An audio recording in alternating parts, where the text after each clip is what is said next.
Okay mga ka-travelers, and welcome back na naman dito sa ating channel. Yan, panibagong vlog, panibagong biyahe na naman ang ating pupuntahan mga ka-travelers.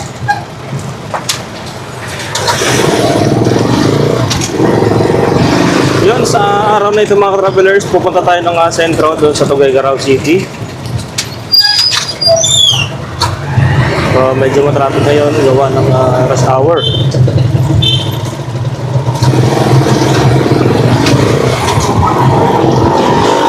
Dami kasing mga nakaparada sa gilid kaya napaka-traffic yung harap ng LTO. Yan, katulad din sa mga motor. Maraming nakaparking kaya ayun.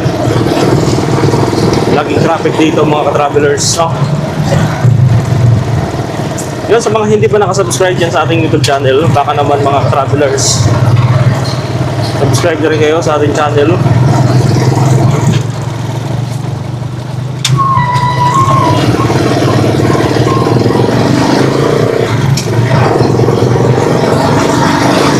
So, bibili muna tayo ng piyesa ng washing machine. At dito tayo bibili sa Balsain mga ka-travelers dahil nga ito yung tindahan na mas maganda bilhan at maraming stock na piyesa. So, kaya ito yung store na naisip natin bilhan dito sa Tuguegarao City. Yan, sa ngayon medyo yan, traffic. Alas 8 na ng umaga. Pasukan pa ngayon mga ka-travelers kaya medyo ma-traffic dito sa Tuguegarao. So yung mga nakaraang vlog natin mga ka-travelers, ang ginamit natin ay yung cargo type. No? So napakalakas talaga ng cargo type kasi nga marami tayong kinarga doon pero hindi man lang nakaramdam ng bigat sa kinarga natin.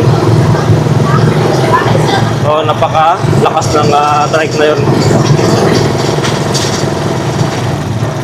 Itong gamit natin ngayon ay passenger type mga travelers.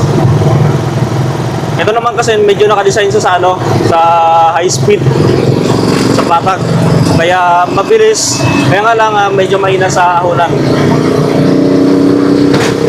Pag sa ahonan, kailangan mo pa talaga ibaba yung low gear niya. Pero sulit to sa kung sa bilis lang yung pag-uusapan, talagang napakabilis nito mga travelers.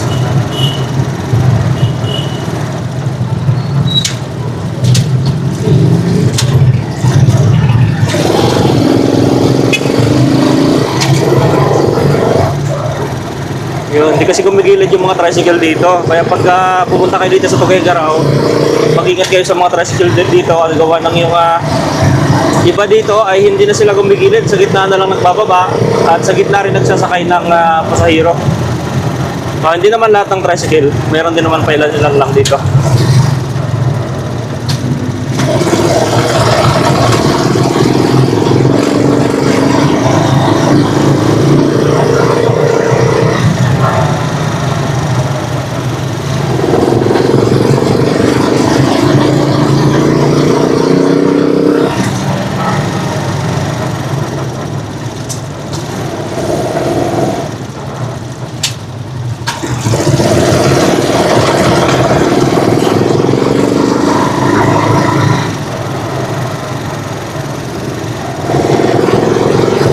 Makakaliwa tayo dito guys dahil one way yung daanan.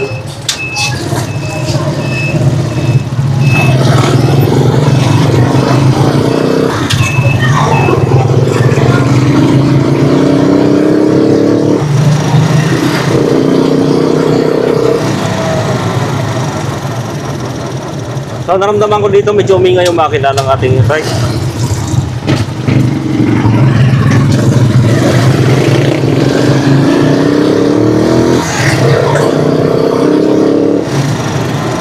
Medyo may kumakalansing, maingay. So siguro sa oil na to mga ka-travelers, medyo palitin na sa ng langis.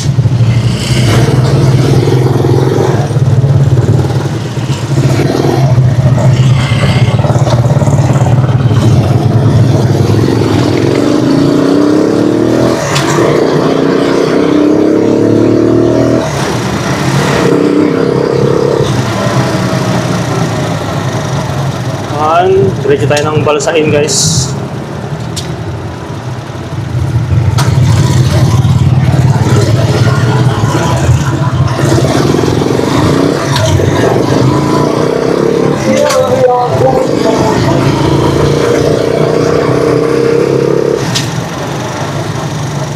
One way kasi yung mga daan dito.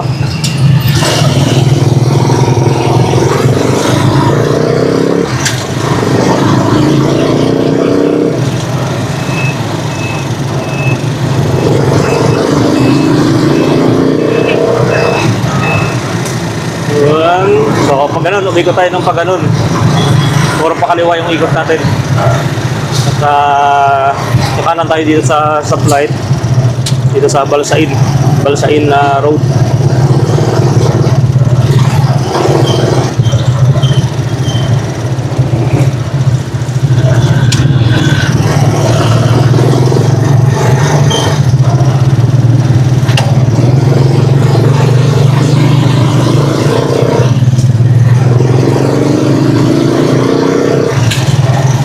Dito na tayo bibili ng pyesa. Yan, bibili tayo ng pyesa dito ng washing machine.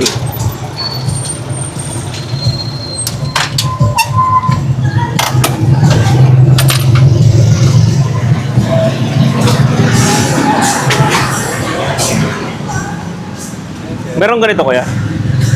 Sa washing? May bulsa ko muna sa alam talaga, kasi pag mag-ano kang mga to, wala nang silang pakialam kahit may magulo. Inventory siguro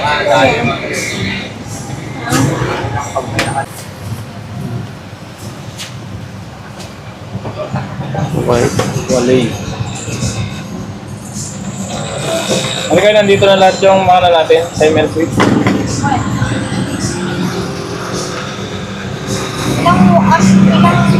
Ay, 7 na lang, tsaka 5 meron. Wala ito. Wala. Saan ba kuya makakabili? Try mo din sa mga electronics. Dito sa ano? Sa Kalitan, sir. dito sa Karitan. Meron po dyan. Sige. Wala? Yung Karitan Road, pag ano. Yung BPM passport. Sige. Thank you kuya.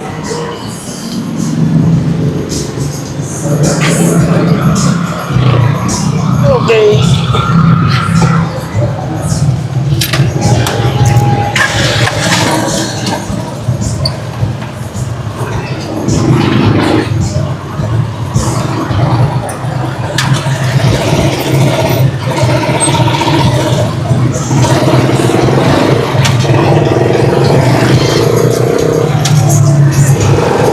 Okay mga ka-travelers, so maghanap tayo ng timer.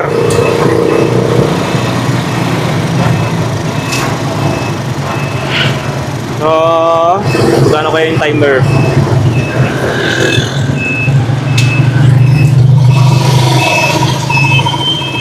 Timer. So, punta tayo sa Karitan. Doon tayo maghanap sa mga electronic shop.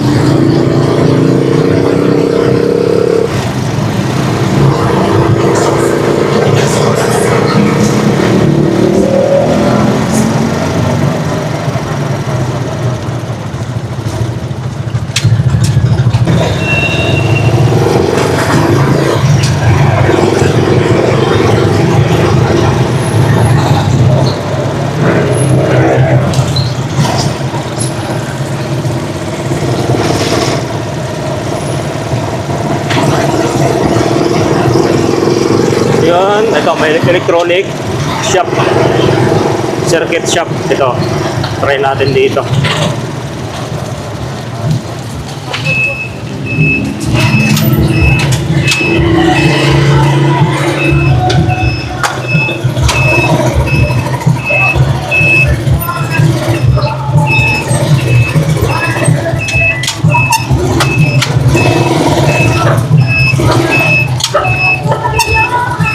Yan, try natin dito guys kung meron.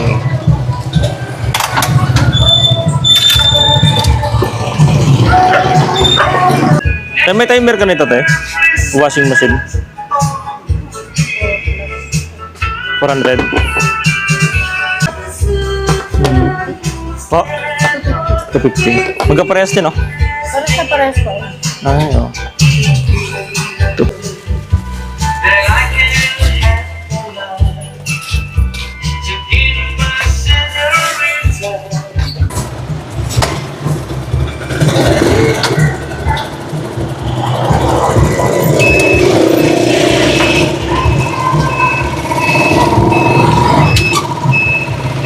Okay mga travelers, so bibili mo tayo ng gata. Then bibili tayo ng bigas. Makakaliwa tayo dito sa stoplight.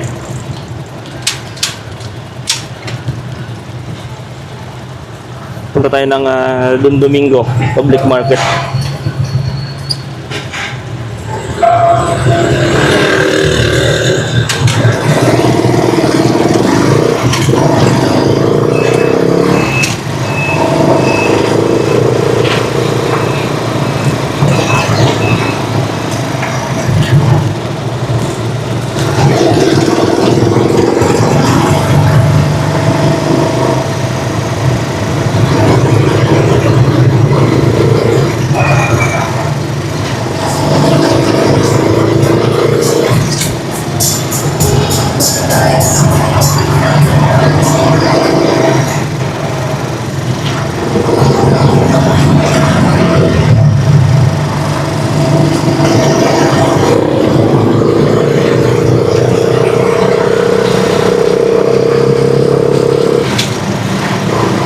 Bili muna tayo ng gata mga travelers dito sa Don Domingo.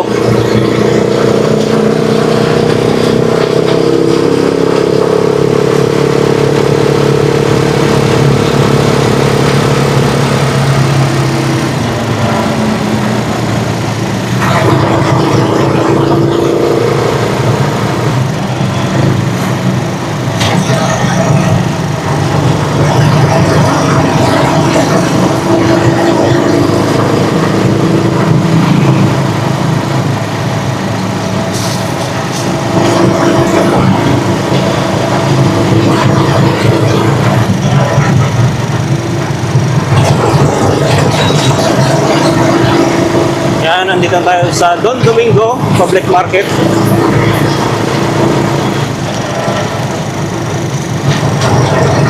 Maghanap tayo dito ng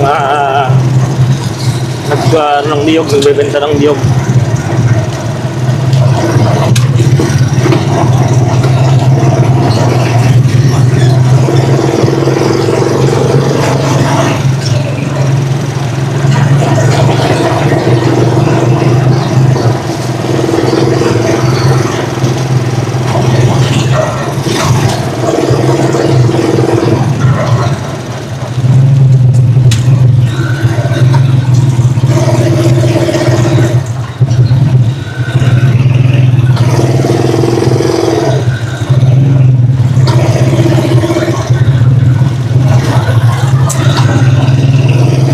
Medyo matraffic-traffic lang dito.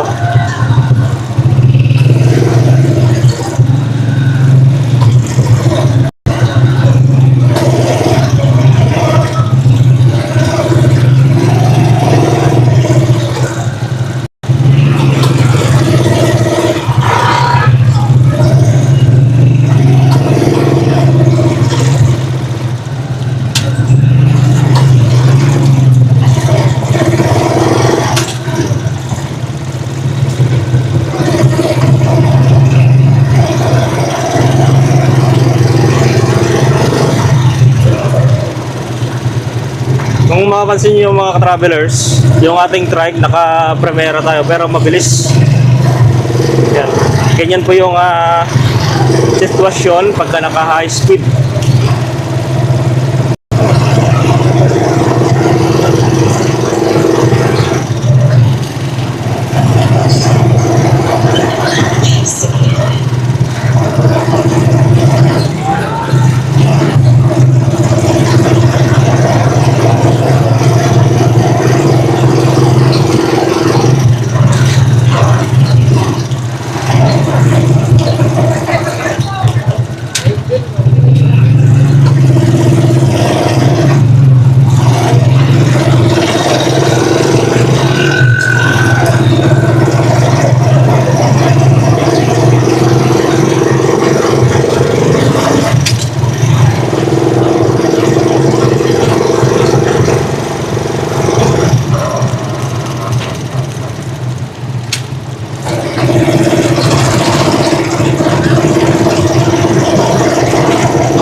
Okay, parking muna tayo.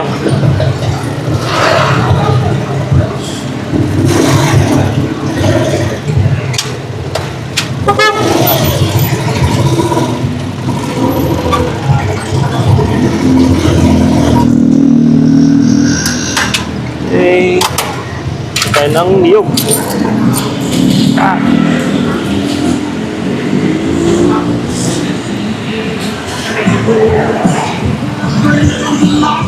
Lovers, still want you.